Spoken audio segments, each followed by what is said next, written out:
The lawyer's pen scratched across the mortgage documents at exactly 11:47 p.m. on Christmas Eve, the sound echoing through his empty office like a promise being sealed. I sat there in my wool coat, snow still melting on my shoulders, watching him notarize the papers that would change everything. In less than 12 hours, my family would gather around the same dining table where they'd humiliated me 3 months ago, expecting their usual Christmas morning celebration. They had no idea that I now owned the very roof over their heads. Before we jump back in, tell us where you're tuning in from, and if this story touches you, make sure you're subscribed, because tomorrow I've saved something extra special for you. The irony wasn't lost on me. While they were probably wrapping presents and sipping eggnog in what they believed was their home, I was finalizing the purchase that would shift the entire power dynamic of our family forever. My name is Rachel Martinez, and until 3 months ago, I believed family meant unconditional love and support.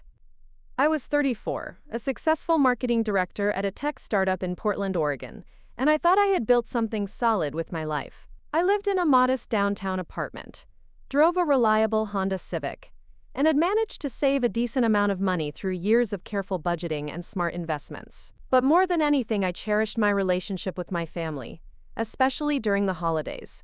Growing up, I was always the peacekeeper in our family. My older brother Marcus was the golden child, the one who could do no wrong in our parents' eyes. He'd married his college sweetheart Jennifer right after graduation, and they'd given my parents 2 grandchildren, Emma and Tyler, who were now 8 and 6 years old. Marcus worked in construction, though he'd never been particularly ambitious about growing his business or increasing his income.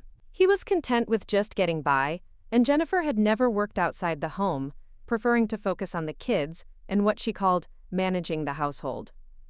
Then there was my younger sister Ashley, 28, who'd always been the dramatic one. She'd bounced between different careers, different relationships, different cities, never quite finding her footing. She was currently between jobs again, living back at home with our parents while she figured out her next move. Despite her instability, she had this magnetic personality that somehow made everyone want to take care of her. My parents, Robert and Carol Martinez, had worked hard their entire lives. Dad had been a mechanic for 30 years before retiring, and Mom had worked as a school secretary. They'd saved enough to buy a beautiful 4-bedroom house in the suburbs of Portland 15 years ago, a place they were incredibly proud of. It had a big kitchen, perfect for holiday gatherings, a living room with a stone fireplace, and a backyard where the grandkids could play. That house represented everything they'd worked for, their piece of the American dream. I'd always been the responsible one, the one who'd gone to college on scholarships, who'd built a career, who'd never asked for financial help. While Marcus was struggling to make his mortgage payments and Ashley was bouncing from one crisis to another, I was quietly building my life and my savings. I thought that would earn me respect, maybe even gratitude. I thought my family valued my independence and success. I was wrong about so many things. The trouble started last spring when Dad's health began declining. He'd been diagnosed with diabetes a few years earlier, but it had progressed to the point where he needed regular medical care and expensive medications. Mom was stressed trying to manage his care while dealing with her own arthritis that made working difficult. The medical bills started piling up, and their fixed retirement income wasn't stretching to cover everything. Around the same time, Marcus's construction work had slowed down significantly. The housing market had shifted, and the company he worked for was laying people off. Preparing and narrating this story took us a lot of time, so if you are enjoying it, subscribe to our channel, it means a lot to us. Now, back to the story. Jennifer was talking about getting a job, but she'd been out of the workforce for so long that finding something that paid well enough to cover childcare seemed impossible. They were behind on their own mortgage and had already borrowed against Marcus's truck. Ashley, predictably, was dealing with her own financial disaster. She'd racked up credit card debt during her last relationship and was facing the possibility of bankruptcy. She'd moved back home not just for emotional support, but because she literally couldn't afford to live anywhere else. The first time money came up in a family conversation, it was casual. We were having Sunday dinner at my parents' house in May, and Dad mentioned offhandedly that they were thinking about taking out a home equity loan to cover some medical expenses. I immediately offered to help, suggesting that I could contribute to his medical costs or help them create a budget that might ease the financial pressure. Mom smiled and patted my hand, but I could see the worry in her eyes. They were proud people who'd never wanted to burden their children with their problems. But over the following weeks, I noticed small changes. Dad started buying generic medications instead of name brands. Mom stopped going to her weekly hair appointments. They were cutting corners everywhere they could, and it broke my heart. By summer, the situation had gotten worse. Dad ended up in the hospital for a week when his blood sugar spiked dangerously, and the bills from that stay were overwhelming. Marcus confided in me that he was worried about losing his house, and Ashley was having panic attacks about her debt. The stress was affecting everyone, and our usual happy family gatherings became tense affairs, where money worries hung over every conversation. That's when I made what I thought was a generous offer. I had been saving for years, living below my means and investing wisely.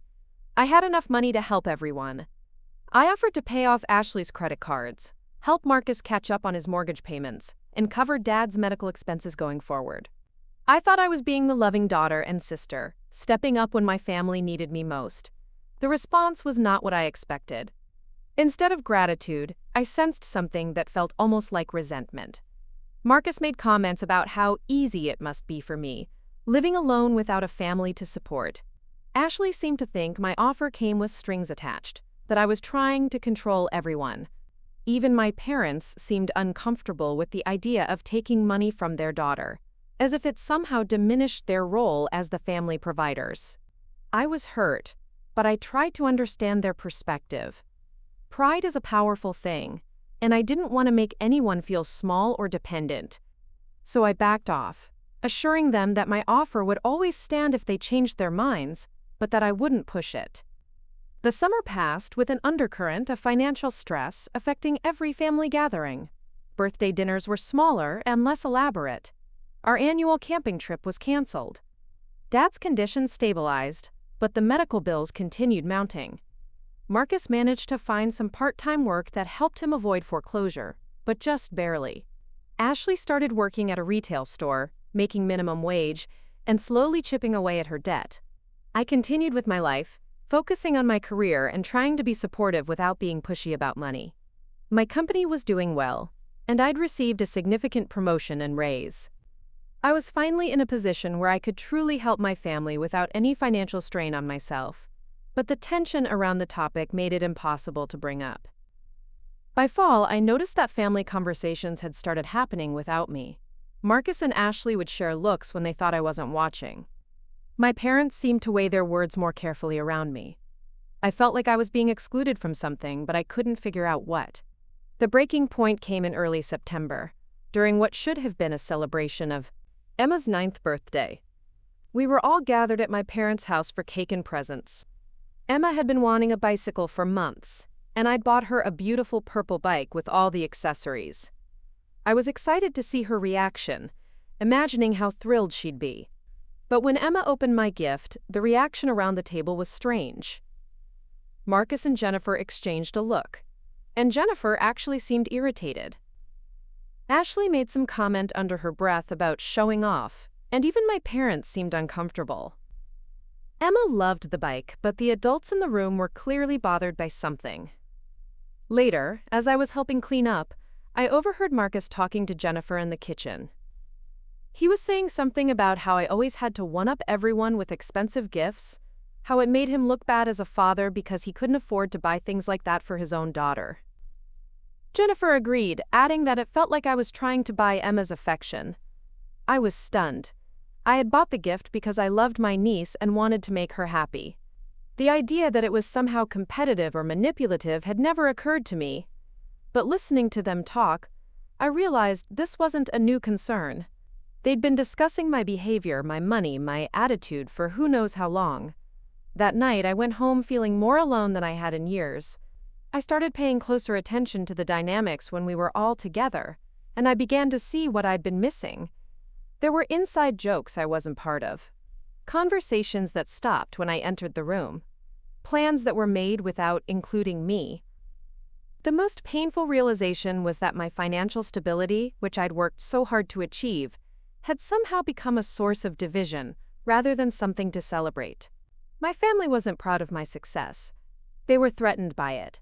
They saw my ability to help as a reminder of their own struggles, and instead of bringing us closer together, it was driving us apart. October brought new challenges for everyone. Dad had another medical scare that required more tests and treatments. Marcus's part-time work ended when the construction season slowed down. Ashley's retail job cut her hours just as she was starting to make progress on her debt. The financial pressure on everyone was increasing, but the family had clearly decided that I wasn't part of the solution. I tried to find ways to help that didn't involve directly giving money. I researched assistance programs for Dad's medical care. I helped Marcus update his resume and look for better job opportunities. I brought groceries when I came for family dinners, framing it as my contribution to the meal rather than charity. But even these small gestures seemed to create tension.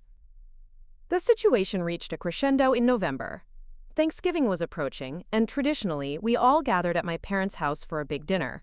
Mom had been talking about scaling back the celebration due to cost, but I could tell she was disappointed about it. Thanksgiving was her favorite holiday, and she took pride in creating a beautiful meal for the whole family. I decided to offer to host Thanksgiving at my apartment instead. I had a nice place with enough room for everyone, and I could afford to buy all the food and decorations. I thought it would take the financial pressure off my parents, while still allowing us to have the celebration Mom wanted. The response was immediate and negative. Marcus accused me of trying to, quote, take over the family traditions. Ashley said it felt like I was flaunting my financial situation. Even my parents seemed hurt, as if I was somehow criticizing their ability to host the holiday. I tried to explain that my offer came from love, not judgment, but the damage was done. The conversation devolved into a painful discussion about money, family roles, and resentment that had apparently been building for months. Marcus accused me of acting superior because I didn't have a husband and kids to support. Ashley said I didn't understand real financial pressure because I'd always been lucky with money. My parents tried to mediate, but I could see they were caught between wanting peace and their own discomfort with the situation. Thanksgiving ended up being a tense, uncomfortable affair held at my parents' house, with a much smaller meal than usual. The conversation was stilted, and I felt like an outsider at my own family's table. I left early, claiming I had work to catch up on, but really I just couldn't stand the atmosphere anymore. December brought the conversation that would change everything. My parents called a family meeting for the second Sunday of the month, saying they needed to discuss some important financial decisions with everyone. I assumed they were finally ready to accept help, that maybe the pride and tension could be set aside for the practical necessity of dealing with their mounting bills. I couldn't have been more wrong about what that meeting would bring. The living room felt smaller than usual when we all gathered that Sunday afternoon. Dad sat in his recliner, looking older and more tired than I'd ever seen him. Mom perched on the edge of the couch, her hands twisted in her lap. Marcus and Jennifer sat together on the love seat, and Ashley curled up in the corner chair. I took my usual spot on the end of the couch, closest to Dad's chair, but for the first time that proximity felt isolating rather than comforting. Dad cleared his throat and began speaking in the formal tone he used when he was uncomfortable. He explained that their financial situation had become unsustainable. The medical bills were continuing to mount, and they were falling behind on their mortgage payments. They'd explored every option they could think of, including the home equity loan, but their income and credit situation made it impossible to qualify for additional borrowing. I felt a mixture of sadness and relief. Finally, we could address this as a family. Finally, I could help in a meaningful way.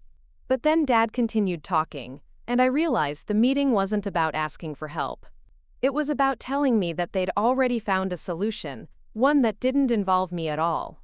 Marcus had apparently been working with a financial counselor for weeks, exploring options for consolidating the family's various debts and financial obligations. The counselor had suggested that the most practical solution would be for Marcus and Jennifer to move in with my parents, pooling their resources and sharing expenses. Marcus could take over the mortgage payments, and his construction skills would be valuable for maintaining and improving the property. Jennifer could help with Mom and Dad's care, and the kids would benefit from living with their grandparents. Ashley would continue living there as well, contributing what she could from her job and helping with household tasks and caregiving. It would be a multi-generational household, which the counselor had explained was becoming more common and practical in difficult economic times. The plan made sense from a financial perspective. But what stunned me was the realization that they'd spent weeks developing this solution, without once considering whether I might want to be part of it or whether I might have other ideas. When I asked why I hadn't been included in these discussions, the room fell silent. Finally, Ashley spoke up, her voice sharp with an edge I'd never heard before. She said they'd talked about it, but they'd decided it would be better to figure out a solution that didn't depend on me.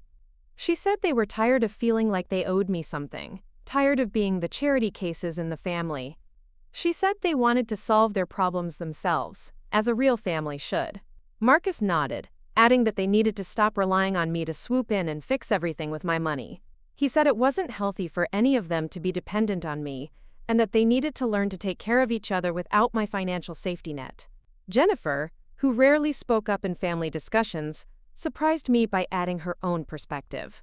She said the kids had been asking why Aunt Rachel always bought them the best presents, why she lived alone in a nice apartment while their family struggled. She said it was confusing for them and made Marcus feel inadequate as a father. I sat there absorbing these words, feeling like I was hearing about a completely different person. In their minds, I wasn't the loving daughter and sister who wanted to help. I was some kind of external force that was disrupting their family dynamic, making them feel inadequate and dependent. Mom finally spoke, her voice gentle but firm. She said they appreciated everything I'd offered to do, but they thought it would be better for everyone if they handled their challenges as a family unit, without outside assistance. She emphasized that this wasn't about not loving me, but about preserving their dignity and independence. The phrase outside assistance hit me like a physical blow. I wasn't family offering to help, I was an outsider providing assistance. The distinction felt cruel and deliberate. I tried to explain my perspective, to tell them that helping wasn't about control or showing off, but about love and wanting to ease their burden.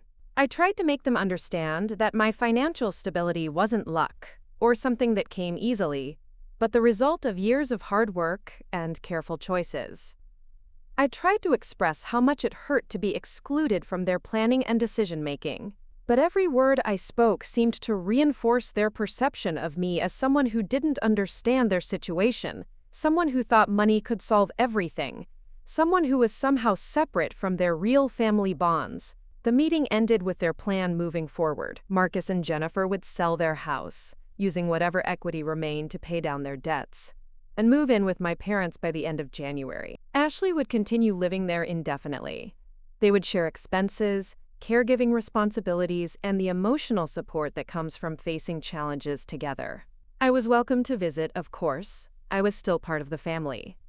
But I was clearly not part of their solution or their future plans. I drove home that day feeling more alone than I had since college. The family I'd thought I was building my life around had essentially voted me out of their inner circle.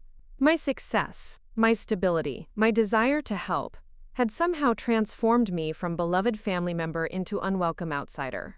Over the following weeks, I watched them execute their plan with an efficiency that made it clear how much thought and preparation had gone into it. Marcus and Jennifer listed their house, and it sold quickly in Portland's competitive market.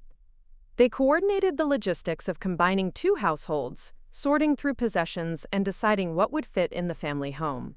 Ashley took on more responsibilities, both financial and domestic, seeming to thrive in her new role as essential family member, rather than burden. Meanwhile, I continued going to work, coming home to my quiet apartment, and trying to process what had happened to my family relationships. I was invited to Sunday dinners, but the conversations felt different. They talked about their shared daily experiences, their collaborative decisions, their challenges and successes as a household unit. I was a visitor, listening to stories about a life I wasn't part of. Christmas planning began in early December, and for the first time in my adult life, I wasn't central to the discussions. In previous years, I'd helped with everything from decorating to cooking to organizing gift exchanges. This year, they had it handled. Jennifer had taken over much of the holiday coordination, Ashley was managing decorations and music, and Marcus was handling any repairs or setup that required physical work. When I asked what I could contribute, Mom suggested I could bring a dessert. A dessert. After years of being co-host, co-planner, and major gift giver, I was now the family member assigned to bring pie. The hurt was indescribable, but I tried to be understanding. They were establishing new traditions, new roles, new ways of functioning as their reconfigured family unit. I told myself that this was temporary, that once they settled into their new arrangement and their financial stress decreased, things would return to normal between us. But as Christmas Eve approached, I realized that their new normal didn't include me in any meaningful way. I was expected to show up, eat dinner, exchange modest gifts, and go home to my separate life. I was family in name only. That's when I started researching their mortgage. It began innocently enough. I was curious about their financial situation, wondering if their plan was actually sustainable or if they might need help despite their determination to go it alone. I looked up public records for their property, thinking I might get a sense of their equity position and monthly payment obligations. What I discovered was more troubling than I'd expected. They weren't just behind on payments. They were in serious default. The bank had already initiated foreclosure proceedings, though they apparently hadn't told the family yet. Based on the timeline I could piece together from the public records, they had maybe 60 days before losing the house entirely. All their careful planning, all their determination to solve their problems independently, all their rejection of my help, was going to be meaningless if they lost the house anyway. Marcus's plan to take over the mortgage payments was based on information that was already outdated. The bank was no longer interested in modified payment plans or new arrangements. They wanted the full amount owed, immediately, or they wanted the property. I felt sick reading through the documents. My family was going to lose everything, and they either didn't know it yet, or were too proud to admit it. Either way, their Christmas celebration was going to be their last in that house. That's when I made the decision that would change everything. I called the bank the next morning and asked about purchasing the property. The process was surprisingly straightforward. The bank was eager to avoid the costs and complications of foreclosure, and I was a qualified buyer with excellent credit and significant assets. We could close quickly, before the foreclosure deadline, if I was serious about moving forward. I was serious. I spent the next 2 weeks working with lawyers and mortgage brokers, arranging financing and coordinating the purchase. I could have bought the house outright with my savings and investments, but I decided to take out a mortgage instead, preserving my liquid assets and establishing myself as the official homeowner with all the legal protections that entailed. The bank was so motivated to close the deal that they agreed to handle all the paperwork and coordination. My parents would receive official notification that their debt had been satisfied, but the documents wouldn't specify who had purchased the mortgage or under what terms. To them, it would appear that some investor or company had bought the debt from the bank, a common practice in foreclosure situations. I had 60 days to decide what to do with this information and this power. 60 days to figure out how to handle the most complicated family situation of my life.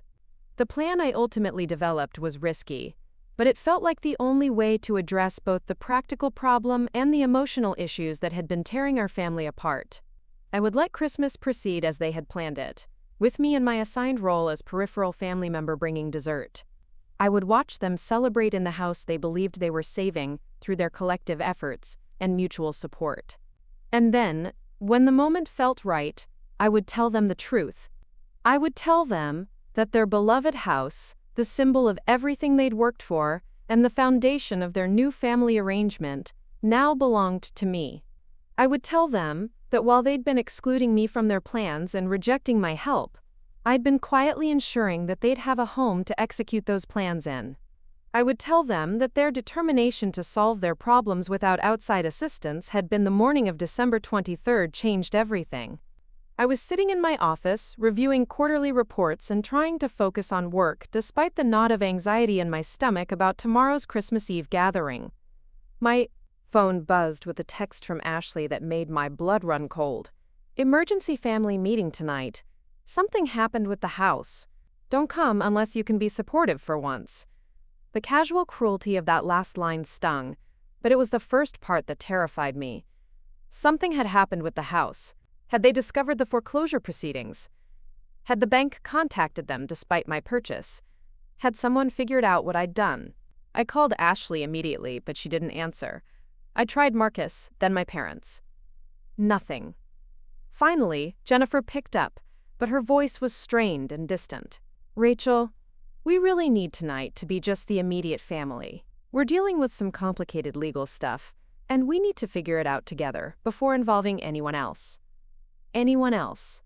There it was again, that phrase that cut through me like a blade. I wasn't immediate family anymore, I was anyone else. Jennifer, please tell me what's going on. If there's a problem with the house, maybe I can help. I have some experience with real estate transactions through my work. She paused, and I could hear voices in the background, probably Marcus telling her not to share details with me. It's nothing we can't handle ourselves, Rachel. We just need some space to work through it. We'll see you tomorrow for Christmas Eve dinner as planned. The line went dead, leaving me staring at my phone in my empty office. Around me, my coworkers were starting their holiday celebrations, sharing cookies and making plans for time off. The normalcy of their joy felt surreal against the chaos brewing in my family. I couldn't concentrate on anything for the rest of the day. Every possible scenario ran through my mind. Maybe the bank had sent additional paperwork that confused them. Maybe they'd tried to contact the bank about payment arrangements and discovered the mortgage had been transferred. Maybe a neighbor had mentioned seeing official-looking documents being delivered. By evening, I was a wreck. I drove to my parents' house despite Jennifer's instruction to stay away, parking across the street where I could see the living room windows. All the cars were there, Marcus's truck, Ashley's beat-up sedan, and my parents' aging Honda. The lights were on, and I could see figures moving around inside, but I couldn't make out what was happening. I sat in my car for over an hour, watching my family have a meeting about their crisis without me. The irony was devastating. Here they were, dealing with a housing situation that I had actually resolved, probably panicking about losing their home when I had already saved it, and I couldn't tell them because they'd made it clear that my involvement wasn't welcome. Around 9 o'clock, Ashley came outside to get something from her car. I rolled down my window and called her name. She looked up, startled, then angry when she saw me. Rachel, what are you doing here? I told you we needed space tonight. Ashley, I'm worried about you all. Please just tell me what's happening. If there's a problem with the house, I might be able to help. She walked over to my car, her expression hard in the streetlight. You want to know what's happening? We got a notice today that someone bought our mortgage from the bank. Some investor or company, we don't know who. Dad's been trying to call the bank all day, but they keep transferring him to different departments, and no one will give him a straight answer about who owns our debt now or what they want from us. My heart sank.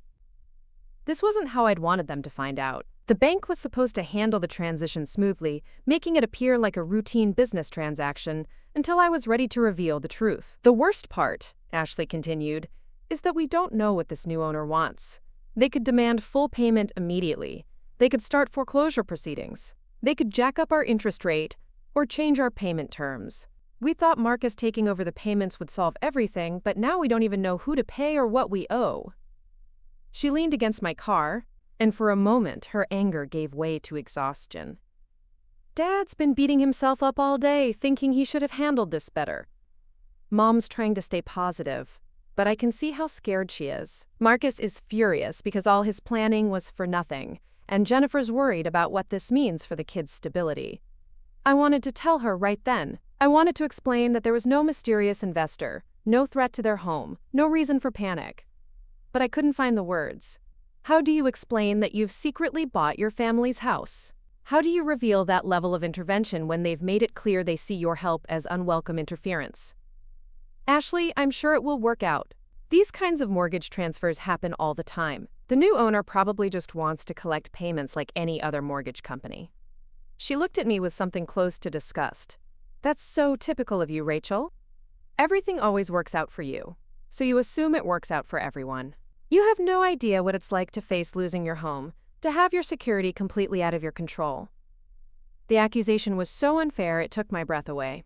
I knew exactly what it was like because I'd been watching them face it for months. I'd been the one researching their options, worrying about their future, and ultimately acting to protect them when they couldn't protect themselves.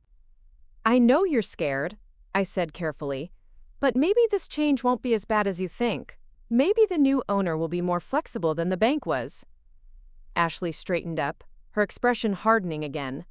Or maybe they'll be worse. Maybe they'll demand immediate payment, or start charging penalty fees, or decide they just want us out so they can sell the property for more money. We don't know anything about these people or what they want." She turned to walk back toward the house, then stopped and looked back at me. "You know what the worst part is? We can't even ask you for help anymore because we've already told you we want to handle this ourselves. We've made such a big deal about being independent and not needing your money that now, when we might actually lose everything, we can't take back all those things we said." My chest tightened with the weight of unspoken truth. They couldn't ask me for help, but I had already helped them in the most fundamental way possible. They were panicking about losing their home to a mysterious new owner. But that owner was me, and I had no intention of taking their home away. "Ashley, family is family. Whatever you said before, if you really need help." "No," she cut me off. "We said we'd handle our own problems, and that's what we're going to do. We'll figure out who this new mortgage holder is, we'll negotiate with them, and we'll find a way to keep the house. We don't need you to swoop in and fix everything." She walked back into the house, leaving me sitting in my car with the full weight of what I'd done pressing down on me. I'd thought I was being generous, protective, loving. But now I could see how complicated the situation had become. My family was terrified about their housing security, and I was the only one who could reassure them. But I was also the source of their current panic, even though they didn't know it. I'd created a problem by solving their problem, and now I had to figure out how to navigate the emotional minefield I'd built. I drove home and spent the night staring at the ceiling, trying to figure out the right way to handle Christmas Eve. Should I tell them immediately, relieving their anxiety but potentially creating a whole new set of problems? Should I wait and let them worry, preserving my plan but watching them suffer needlessly?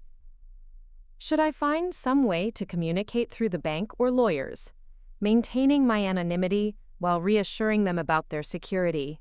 Every option seemed fraught with potential for hurt feelings, misunderstandings, and family drama. But as I lay there in the dark, I realized that the situation was already full of hurt feelings and misunderstandings. The family drama had been building for months, and my secret mortgage purchase was just the latest chapter in a story that had started long before I'd gotten involved.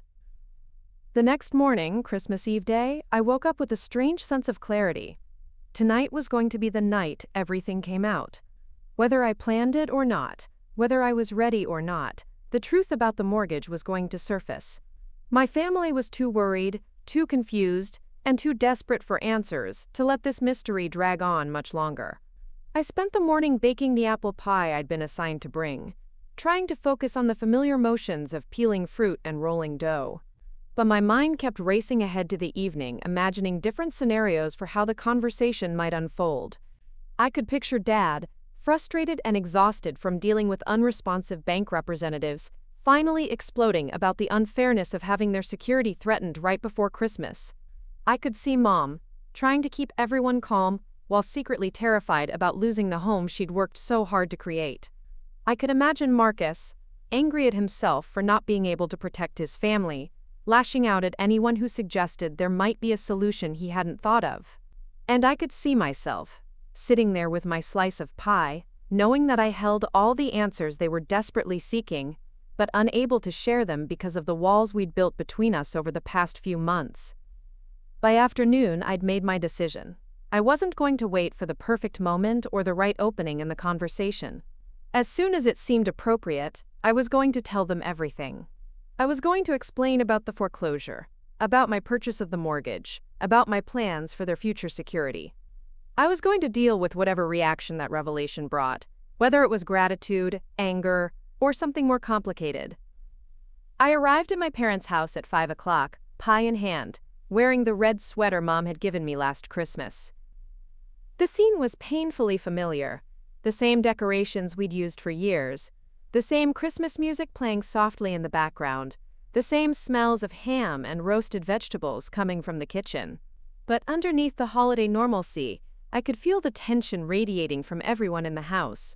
Dad was in his recliner, staring at a stack of papers in his lap instead of watching the football game on TV.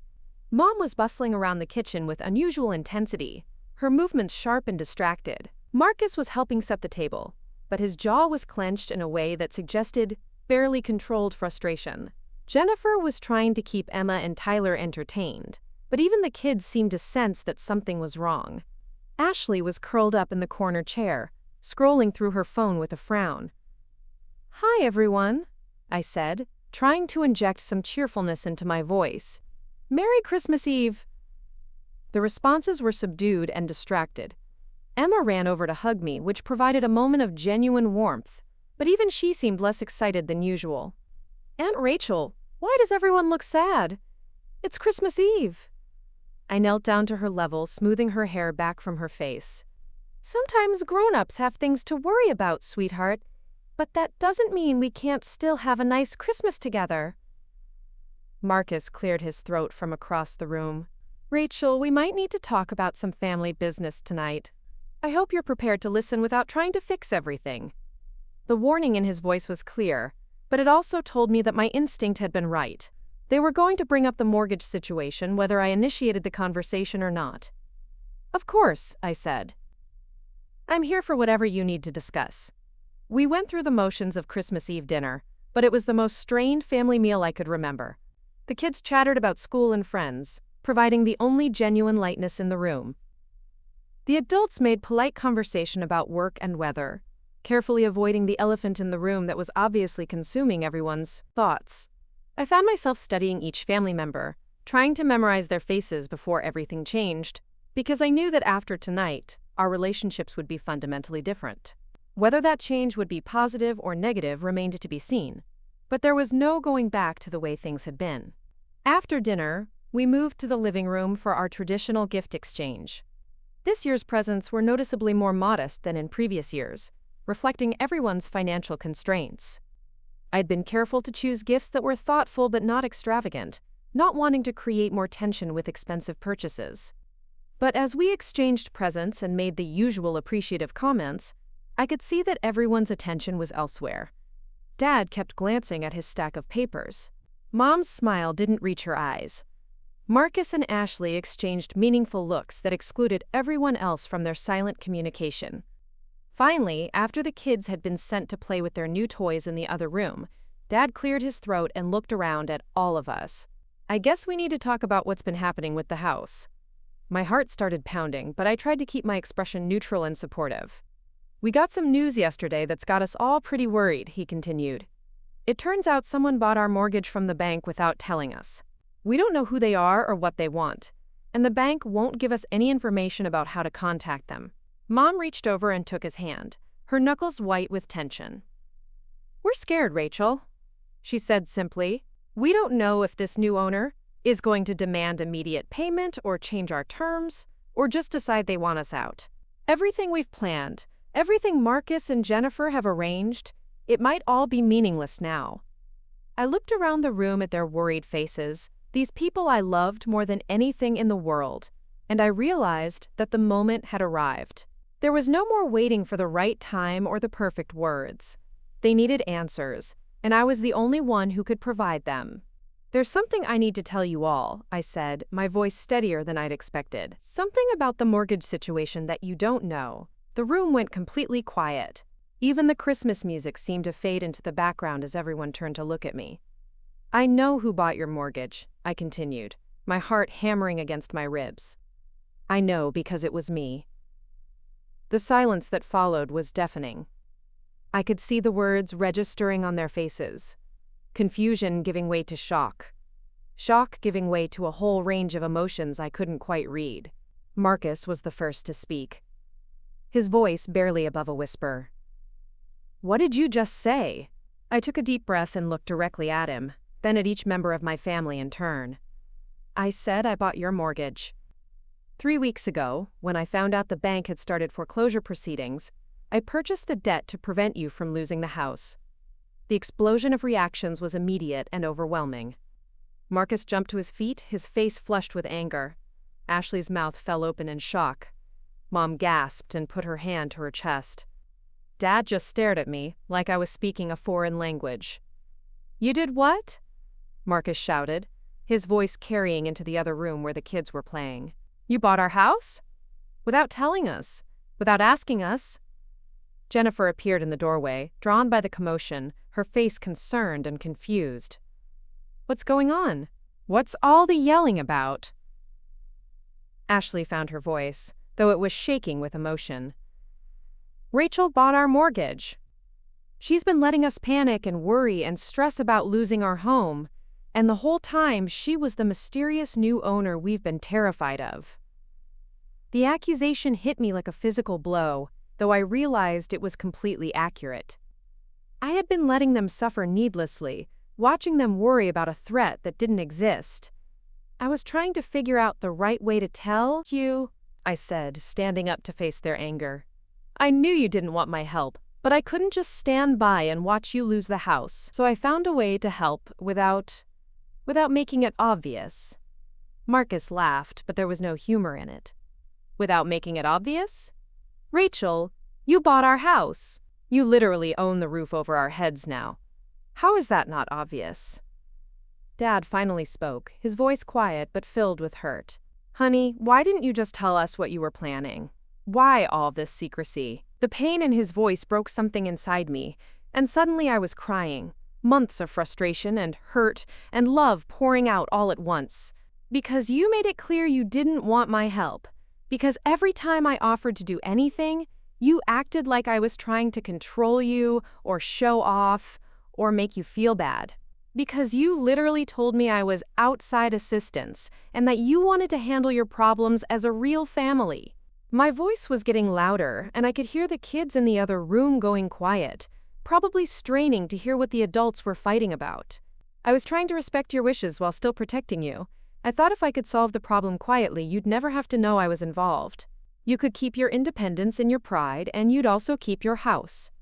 Ashley stood up, her face twisted with an emotion I couldn't identify. So now what, Rachel? Now you own our house. And we're supposed to what, pay rent to you? Be grateful that you swooped in and bought our home out from under us? Pretend like this is normal? The question hung in the air like a challenge, and I realized I didn't have a good answer. In all my planning and preparation, I'd focused on the purchase itself, not on what would happen afterward. I'd been so concerned with saving their house that I hadn't fully thought through the implications of owning it. I don't know, I admitted. I haven't figured out all the details yet. I just knew I couldn't let you lose your home, especially not when I had the power to prevent it. Marcus sat back down heavily, running his hands through his hair. This is unbelievable.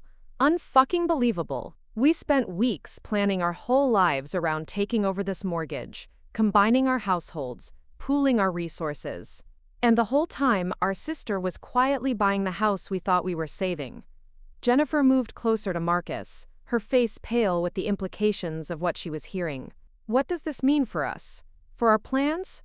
Are we still moving in here? Are we paying Rachel now instead of the bank? Do we even have the right to live here anymore? The practical questions were ones I needed to answer. But first, I had to address the emotional damage I could see spreading across my family like a poison. You have every right to live here, I said firmly. This is your home. It always has been, and it always will be. I bought the mortgage to protect that, not to take it away from you. But even as I said the words, I could see that the situation was far more complicated than I'd anticipated. By trying to help them secretly, I'd created a power dynamic that felt threatening and invasive. By trying to preserve their independence, I'd actually undermined it in the most fundamental way possible. Mom, who had been silent through most of the argument, finally spoke up. Rachel, honey, I know you meant well, but this feels like you don't trust us to take care of ourselves. Like you think we're children who can't handle our own problems. Her words were gentle, but they cut deeper than Marcus's anger, or Ashley's accusations. Because in some ways, she was right. I had acted unilaterally, making decisions about their lives without their input or consent. I'd told myself it was because they'd rejected my help, but maybe it was also because some part of me did think I knew better than they did about what was best for them. The room fell quiet again as everyone absorbed the weight of what had been revealed. I could hear Tyler and Emma whispering in the other room, probably trying to figure out why Christmas Eve had turned into a family crisis.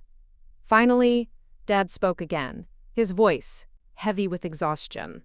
I think we all need some time to process this. Rachel, I'm grateful that you saved our house, I truly am. But this changes everything, and I don't know how we move forward from here.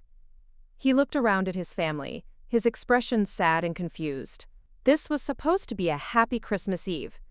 We were supposed to be celebrating being together, being safe in our home. And now? Kowe. Now I don't know what we're celebrating. The accusation in his words was unspoken but clear. I had turned their Christmas Eve into a crisis. I had taken what should have been a joyful family gathering and made it about money, about power, about the complicated dynamics that had been poisoning our relationships for months. I looked around at their faces, seeing hurt and anger and confusion, but also something that might have been relief. Because, as painful as this conversation was, at least now everything was out in the open. No more secrets, no more pretending, no more mysterious threats to their security. But I also saw something else in their expressions, something that made my heart sink. I saw the realization that our family would never be the same again. The trust and simplicity that had once defined our relationships had been shattered, and I was the one holding the hammer. Christmas Eve 2023 would be the night we all remembered as the moment everything changed, for better or worse.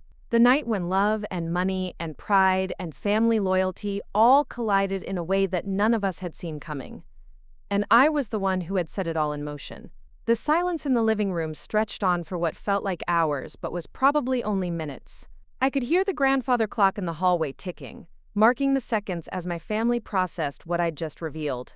Emma's laughter drifted in from the other room where she was playing with Tyler, a sound that seemed to belong to a different universe from the one we were now occupying. Marcus was the first to move, walking to the window and staring out at the darkening street. His shoulders were rigid with tension, and I could see his reflection in the glass, his jaw working as he tried to formulate his thoughts into words. "So let me get this straight," he said without turning around. "While we were all sitting here last night panicking about some unknown investor who might kick us out of our home, you were sitting in your apartment knowing that you were that investor. You watched us worry. Watched Dad make phone call after phone call to the bank. Watched Mom cry over possibly losing the house where she raised her children, and you said nothing." The accusation hung in the air like smoke. I wanted to defend myself, to explain that I'd been trying to find the right way to tell them, but the truth was that Marcus was absolutely right. I had sat by while they suffered, even though I had the power to end their anxiety with a few simple words. "I was trying to figure out how to explain it," I said weakly. "I knew you'd be upset that I'd gone behind your back." Ashley laughed, but it was a bitter sound that made me flinch. "Upset? Rachel, upset is when someone eats the last piece of cake. I don't even have a word for this. You bought our house. You literally own the place where we live, where our children sleep, where our parents have built their entire retirement around staying. And you thought we'd be upset?" Jennifer, who had been standing in the doorway looking increasingly pale, finally stepped into the room and sat down heavily on the couch. "I need to understand the practical aspects of this," she said, her voice steady but strained. "What does this mean for our living situation? Are we tenants now? Do we pay you rent? What happens if you decide you don't want us here anymore?" The questions were logical and necessary, but they highlighted just how much I'd disrupted their sense of security. By trying to save their home, I'd actually made them feel more vulnerable than before. "You're not tenants," I said quickly. "This is still your home. I never intended to change that." "But legally, you could change it," Marcus said, turning from the window to face me. "Legally, you could decide tomorrow that you want us out, and we'd have no recourse. We'd have no rights to the place we've lived for 15 years. Dad finally spoke up, his voice quiet but firm. "Rachel, I need you to explain to me exactly how this happened. When did you find out about the foreclosure? How long have you been planning this? What exactly did you buy, and what are the terms?" I took a deep breath, knowing that the full story would probably make things worse, but realizing that there was no point in holding back details now. "I found out about the foreclosure 3 weeks ago, when I looked up the public records for the house. I was curious about your financial situation, wondering if your plan to consolidate households was actually sustainable." Mom's face crumpled slightly at this admission. "You were investigating us? Checking up on our finances like we were some kind of investment risk?" "No, not like that," I said quickly. "I was worried about you. I wanted to understand what you were dealing with, so I could figure out if there was any way to help, even though you'd made it clear you didn't want my help." "So you decided to help anyway," Ashley said, her voice sharp. "You decided that what we wanted didn't matter, that you knew better than we did about what was best for our family. The accusation stung because there was truth in it. I had overridden their expressed wishes, substituting my judgment for theirs about their own lives. When I saw the foreclosure notices, I panicked. I continued, trying to make them understand my thought process. You are going to lose the house in 60 days. All your planning, all of Marcus's arrangements to take over the payments, it was all going to be meaningless because the bank had already started the legal process to take the property. Marcus ran his hands through his hair, a gesture of frustration I'd seen him make since childhood. So why didn't you just tell us? Why didn't you come to us and say, hey, you're about to lose the house, but I can help prevent that? Why all the secrecy and drama? I felt tears starting to form again, remembering the pain of those family meetings where I'd been effectively voted out of their inner circle, because you'd already made it clear that you didn't want my help. Because every time I'd offer to contribute financially, you acted like I was trying to control you or show off. Because Ashley literally told me you were tired of feeling like charity cases, and Marcus said you needed to stop relying on me to fix everything. I looked around the room at their faces, trying to make them see the impossible position they'd put me in. You said you wanted to handle your problems as a family without outside assistance. You said I was making you feel inadequate and dependent. So I found a way to help you without being obvious about it, without making you feel like you owed me something. Dad was staring down at the stack of papers in his lap, the mortgage documents and foreclosure notices that had been consuming his thoughts for weeks. But now we do owe you something, he said quietly. We owe you everything.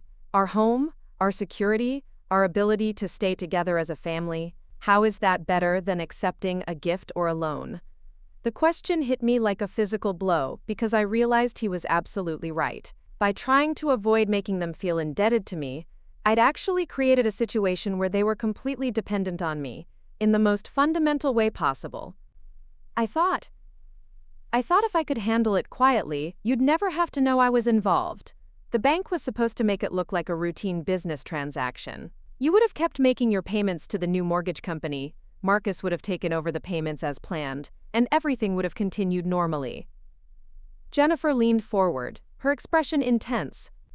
But that's not what happened, is it? We found out anyway, and now we're in an even more complicated situation than we were before. She was right, of course.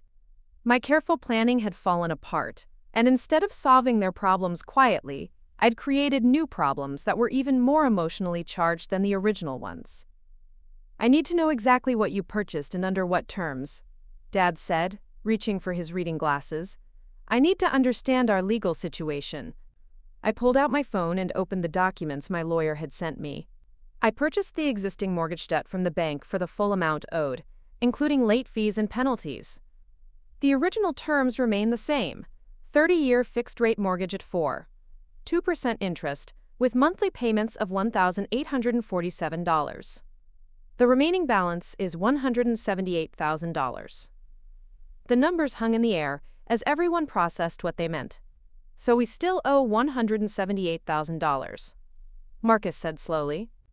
But instead of owing it to the bank, we owe it to Rachel.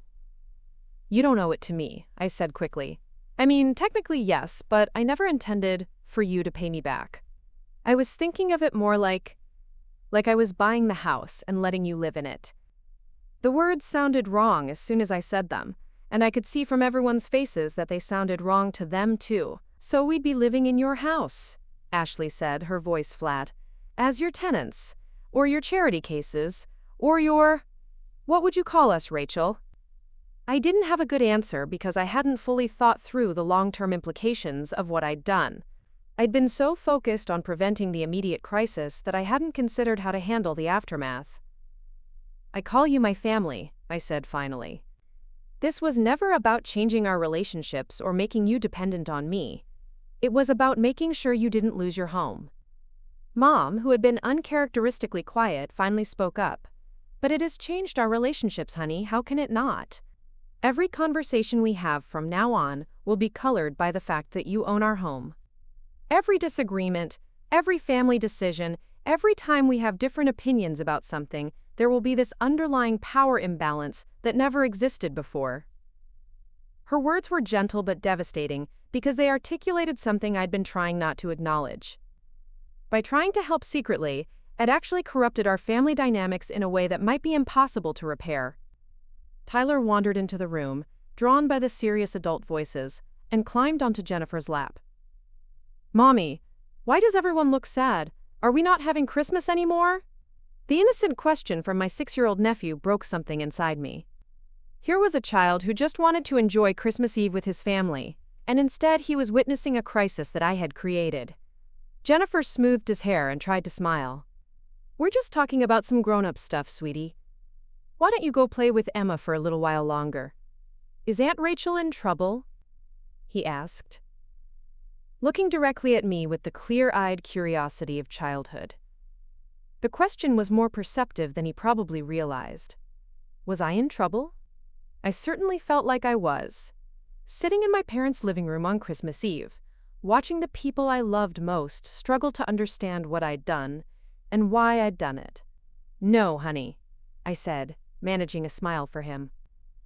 "Aunt Rachel just made some decisions that she's trying to explain to everyone." He nodded seriously, as if this made perfect sense, and scampered back toward the other room where Emma was calling for him. Marcus watched his son leave, then turned back to me. "Those kids don't understand what's happening, but this affects them too. Emma's been so excited about moving in here with her grandparents, about having her own room in this house, about being part of this big family plan we've all been working toward. Now, what do we tell them?" The question highlighted another layer of complexity I hadn't fully considered. This wasn't just about the adults in the room. There were children whose sense of security and belonging was also at stake. "You don't have to tell them anything different," I said. "The plan can still happen exactly as you arranged it. You can still move in here, still share expenses, still create the multi-generational household you were planning. Except now we'd be doing it in your house," Ashley pointed out. "Living under your roof, by your permission, subject to your decisions about our future." Dad set his stack of papers aside and looked directly at me. "Rachel, I think you need to tell us what you want from us. What do you expect to happen now? Do you want us to pay you back over time? Do you want us to pay you rent? Do you want to be our landlord? What exactly did you have in mind when you made this purchase?" The honest answer was that I hadn't thought it through completely. I'd been so focused on the immediate problem of preventing foreclosure that I hadn't developed a clear plan for managing the long-term implications. "I want things to go back to the way they were," I said, knowing even as I spoke that it was an impossible wish.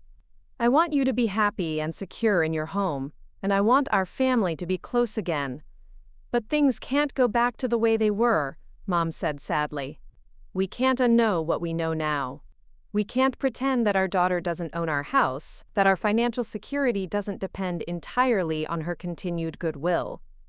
Jennifer shifted Tyler's weight on her lap and looked at Marcus. "We need to think about what this means for our plans. We put our house on the market based on the assumption that we'd be taking over your parents' mortgage payments. We've arranged our finances around contributing a specific amount to household expenses. Now we don't know what we're supposed to contribute, or who we're supposed to pay." Marcus nodded grimly.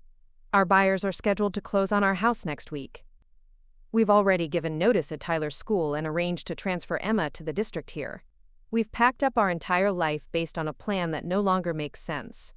I could see the practical disaster I'd created spreading out like ripples from a stone thrown into still water. Every aspect of their carefully coordinated plan was now in question, because I'd secretly changed the fundamental terms of their arrangement. "The plan still makes sense," I insisted. "You can still move in here, still share expenses with Mom and Dad, still create the family support system you were planning. The only thing that's changed is who holds the mortgage."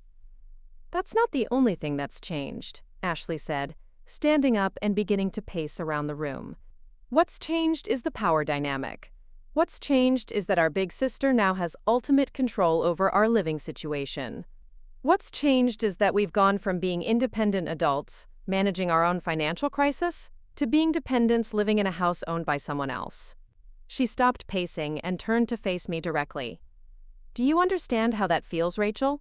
Can you imagine what it's like to realize that your security, your children's stability, your parents' ability to stay in their own home, all of it depends on one person's continued generosity?"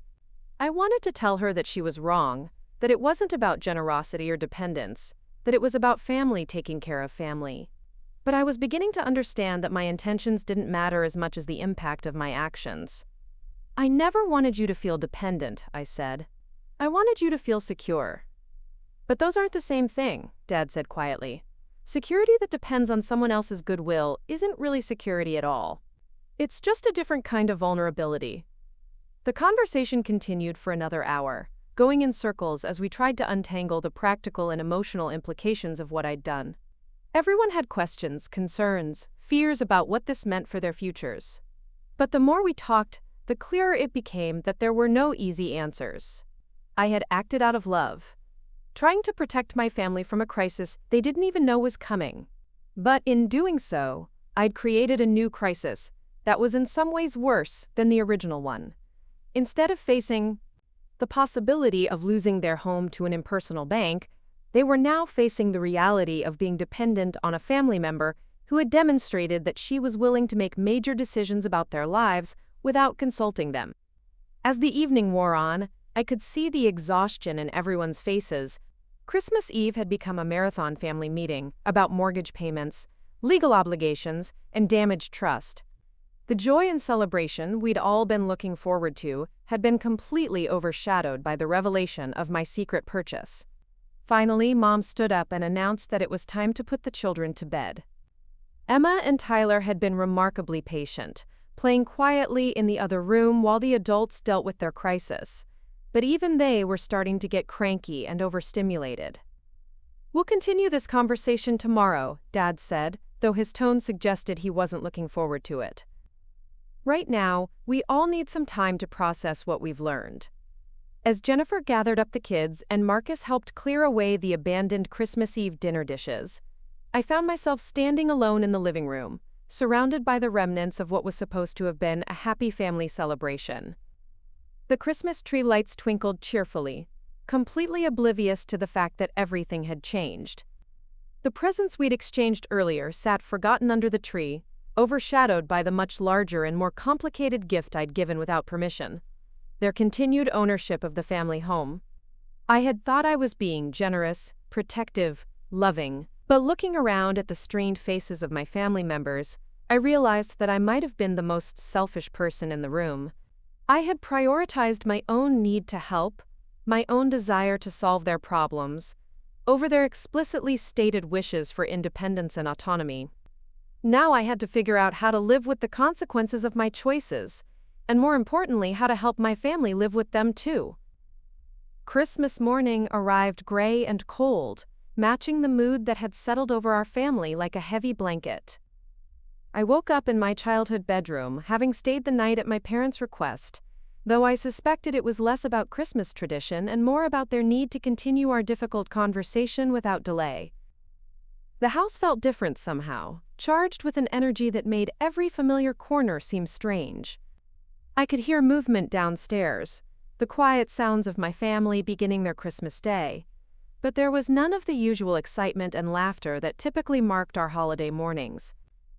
I lay in bed staring at the ceiling, dreading what was to come. Last night had been about shock and initial reactions. Today would be about decisions, about figuring out how to move forward with the knowledge that I owned their home. Today would be about confronting the full reality of what I'd done and what it meant for all of us. When I finally made my way downstairs, I found everyone gathered in the kitchen around the breakfast table, but the atmosphere was nothing like the cheerful Christmas mornings of my childhood. Dad sat at the head of the table with a legal pad covered in notes, clearly having spent considerable time thinking through the implications of our situation. Mom was making coffee with mechanical precision, her movements sharp and distracted. Marcus sat across from Ashley, both of them looking like they hadn't slept much either. Jennifer was helping Emma and Tyler with their cereal, trying to maintain some sense of normalcy for the children, but even the kids seemed to sense that something fundamental had shifted in their world. "Good morning, Rachel," Dad said as I entered the kitchen. His tone was polite but distant, the way he might greet a business associate rather than his daughter. "Morning," I replied, pouring myself a cup of coffee and taking the empty chair next to Ashley. The silence that followed was heavy with unspoken tensions. Emma looked up from her cereal and smiled at me, the only genuinely warm expression I'd received since entering the room. "Aunt Rachel, are you staying for Christmas breakfast? Mom made pancakes." "If that's okay with everyone," I said, looking around the table uncertainly. "Of course it's okay," Mom said quickly, though I could hear the strain in her voice. "You're always welcome here, honey. This is still your family home." The irony of her words hung in the air. It was my family home, but now it was also literally my home in a way that changed everything about our relationships. Dad cleared his throat and consulted his legal pad. "I've been thinking about this situation all night, and I have some questions that need answers before we can figure out how to move forward." I nodded, bracing myself for whatever he was going to ask. "First, I need to understand your motivations completely. You said you were trying to help us, but I suspect there's more to it than that. What were you really thinking when you decided to buy our mortgage?" The question was fair, but it forced me to examine feelings and motivations that I wasn't entirely comfortable acknowledging. "I was angry," I admitted. "Not just worried about you losing the house, but angry about the way I'd been excluded from your planning. Angry about being treated like an outsider when I was trying to help. Angry about watching you all struggle when I had the resources to make the problems go away." Marcus set down his coffee cup with more force than necessary. "So this was about your feelings being hurt? About getting back at us for not including you in our family meetings?" "No, that's not." I started, then stopped myself. Because there was truth in what he was saying, even if it wasn't the whole truth. Maybe partly? I don't know. It's complicated. Ashley leaned back in her chair, studying me with an expression I couldn't read. "What did you imagine would happen, Rachel? Did you think we'd never find out? Did you think you could just secretly own our house forever without it affecting our relationship?" "I thought the bank would handle the transition smoothly," I said. "I thought you'd keep making payments to a mortgage company, and maybe eventually, years from now, I'd find a way to transfer ownership back to you or something." Dad made a note on his legal pad. "Transfer ownership back to us. So you were planning to give us the house eventually?" I didn't have a detailed plan, I admitted. I was focused on preventing the immediate crisis. I figured I'd work out the long-term details later. Jennifer looked up from helping Tyler with his breakfast. "But you understand now that there can't be long-term details, right? We can't live here knowing that our security depends entirely on your goodwill. We can't raise our children in a home that isn't really ours, that could be taken away if you change your mind about us." Her words hit me like a punch to the stomach because I realized she was absolutely right. Even if I had the best intentions in the world, even if I promised never to use my ownership against them, the power imbalance would always be there, poisoning our relationships. "What if I transferred ownership to you right now?" I asked desperately. "What if I just signed the house over to you and absorbed the financial loss?" Marcus shook his head. "Then we'd be in debt to you for $178,000, plus whatever you paid in fees and closing costs. We'd still be dependent on your generosity, just in a different way." Mom sat down at the table with her own cup of coffee, her face etched with exhaustion. "Rachel, honey, I think you need to understand that this isn't just about money or ownership. It's about trust. You made a major decision about our lives without consulting us, without considering how we might feel about it. That's not something that can be fixed with more paperwork or different financial arrangements." The accusation was gentle but devastating. She was right that I'd violated their trust, that I'd acted unilaterally in a way that demonstrated a fundamental disrespect for their autonomy and their right to make their own choices, even if those choices led to difficult consequences. "I was trying to protect you," I said, hearing how weak the excuse sounded even as I spoke it. "But we didn't ask to be protected," Ashley said, her voice rising slightly. "We asked to be respected. We asked to be allowed to handle our own problems, to succeed or fail on our own terms. And instead of respecting that, you decided you knew better than we did about what was best for our family." Emma looked up from her pancakes, her young face creased with worry. Why is everyone talking so serious? It's Christmas. Jennifer smoothed her daughter's hair. The grown-ups are just working through some complicated stuff, sweetheart. Finish your breakfast, and then you and Tyler can play with your new toys. But Emma wasn't satisfied with that explanation. Are you mad at Aunt Rachel? Is that why everyone sounds angry? The directness of the question from my 8-year-old niece cut through all the adult complications and got to the heart of what was happening. Yes, they were mad at me, and they had every right to be.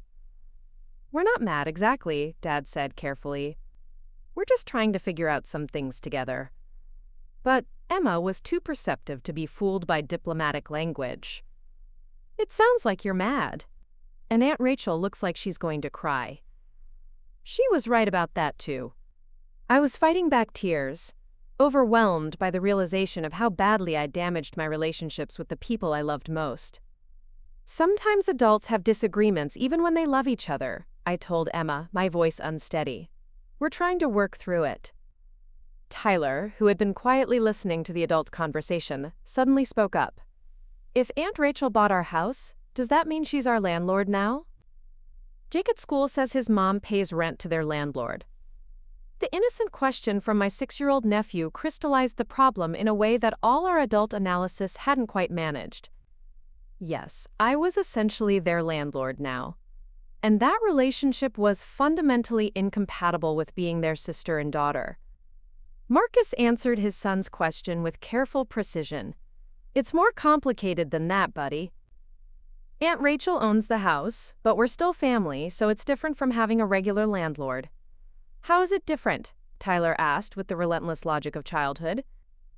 Marcus looked at me helplessly, unable to answer his son's question because the truth was that it wasn't different, not in any way that mattered. Jennifer saved him from having to respond by redirecting the children's attention to their Christmas presents, sending them to the living room to play while the adults continued their difficult conversation. Once the kids were out of earshot, Dad returned to his legal pad. I've been thinking about our options, he said. As I see it, we have 3 basic choices. First, we can try to make this arrangement work somehow, with you as the mortgage holder and us as the residents. Second, we can sell the house to a third party and use the proceeds to pay you back, then find somewhere else to live. Third, we can declare this whole situation unworkable and ask you to sell the mortgage to someone else, probably at a loss. Each option sounded worse than the last, and I could see from everyone's faces that they were all thinking the same thing. There's a fourth option, Ashley said quietly. Rachel could just walk away from the whole thing. Eat the loss. Let the bank foreclose. And we all deal with the consequences of our original financial problems. The suggestion was like a slap across the face. She was essentially asking me to undo everything I'd done, to let them lose their home just to restore the family dynamics we'd had before. I can't do that, I said quickly. I can't just let you lose your home when I have the power to prevent it. But that's exactly the problem, Marcus said, his voice heavy with frustration. You have the power to prevent it, which means you also have the power to cause it. You have power over our housing situation that we didn't give you and that we can't take back. Mom reached across the table and took my hand, her touch gentle despite the tension in the room. Honey, I know you meant well. I know you were trying to help. Problems don't have solutions, and some mistakes can't be fixed. Marcus looked directly at me, his expression sad but resolute. Rachel, I think you need to decide what's more important to you, owning our house or being our sister. Because I don't think you can be both. The ultimatum was stark and painful, but it was also crystal clear. I had created a situation where I had to choose between my desire to help them financially and my desire to maintain normal family relationships with them. I looked around the table at the faces of the people I loved most in the world, seeing hurt and disappointment and a kind of exhausted resignation. Christmas morning had become a reckoning, a moment of truth that would determine the future of our family. And I finally understood that there was only one choice I could make if I wanted to have any hope of repairing the damage I'd done. I had to find a way to give them back their autonomy, their independence, their right to make their own choices about their lives, even if those choices led to consequences I wanted to protect them from. The question was whether it was already too late to undo the harm I'd caused, whether our family could ever recover from the trust I'd broken and the power dynamics I'd corrupted. As I sat there in my childhood kitchen on Christmas morning, I realized that the answer to that question would determine not just their future but mine as well. I stood up from the kitchen table, my hands trembling as I reached for my purse. Marcus's words echoed in my mind. Choose between owning their house or being their sister. The choice was clearer now than it had ever been. I need to make a phone call, I said quietly. Dad looked up from his legal pad, concern creasing his features. Rachel, it's Christmas morning. Whatever you're thinking. It can't wait, I interrupted, already dialing my lawyer's emergency number. Mr. Peterson? It's Rachel Martinez. I know it's Christmas, but I need to start the process of transferring property ownership immediately. The conversation that followed was brief but decisive. Within the hour, I had initiated the legal process to transfer the house deed directly to my parents, with all mortgage debt forgiven. No payments, no obligations, no strings attached. Just a clean transfer of ownership back to where it belonged. When I hung up the phone, the kitchen had fallen completely silent. Even the children's laughter from the living room seemed muted as my family processed what they'd just overheard. You're giving us the house, Mom said, her voice barely above a whisper. I'm giving you back what should have been yours all along, I corrected. I should never have put you in this position. Ashley's eyes filled with tears. Rachel, that's almost $200,000. You can't just… Yes, I can, I said firmly. And I should have done it this way from the beginning.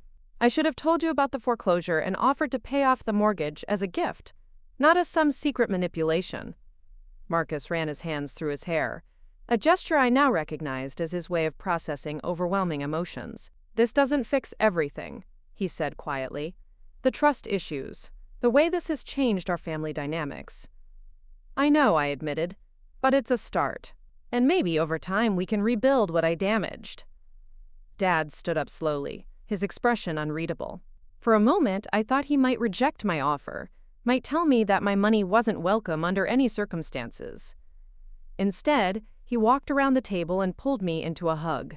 You're still my stubborn, impulsive daughter, he said, his voice thick with emotion. But you're also generous and loving, even when you go about it all wrong.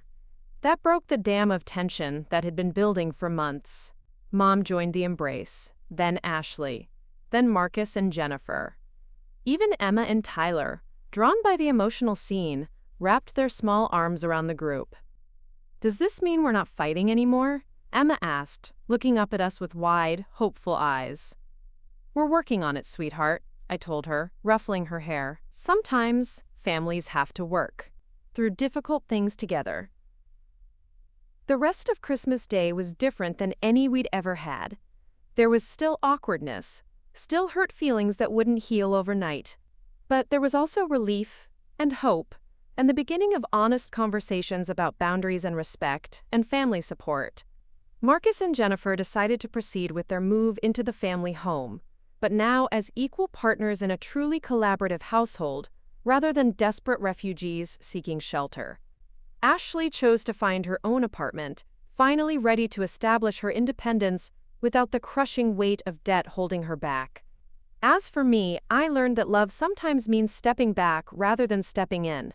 It means respecting people's right to make their own mistakes and face their own consequences. It means understanding that the impulse to help isn't always helpful. 3 months later, we had our first normal family dinner since the mortgage crisis began.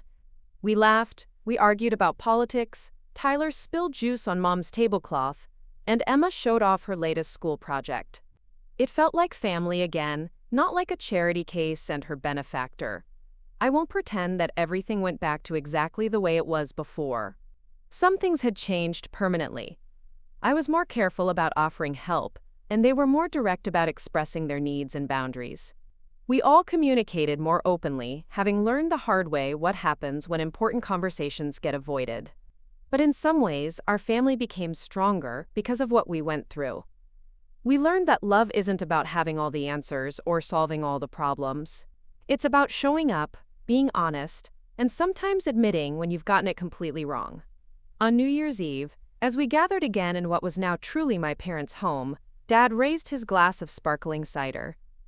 "To family," he said, looking around at all of us. "To the messy, complicated, imperfect love that somehow holds us together even when we're determined to push each other away. To second chances," Mom added. "To learning from our mistakes," Marcus contributed. "To being honest, even when it's hard," Ashley said, glancing at me with a small smile. I lifted my own glass, thinking about everything that had brought us to this moment. "To understanding that the best way to love someone isn't always the easiest way," I said. "And to choosing family over pride, every single time." As we clinked glasses and the clock struck midnight, I realized that Christmas Eve had given us something unexpected after all. Not the perfect family celebration I'd imagined, but something more valuable: the chance to rebuild our relationships on a foundation of honesty, respect, and genuine choice. Sometimes the best gift you can give someone is the freedom to live their own life, make their own decisions, and face their own challenges. It took me 34 years and one very expensive mistake to learn that lesson, but it was worth every penny. Up next, you've got 2 more standout stories right on your screen. If this one hit the mark, you won't want to pass these up, just click and check them out.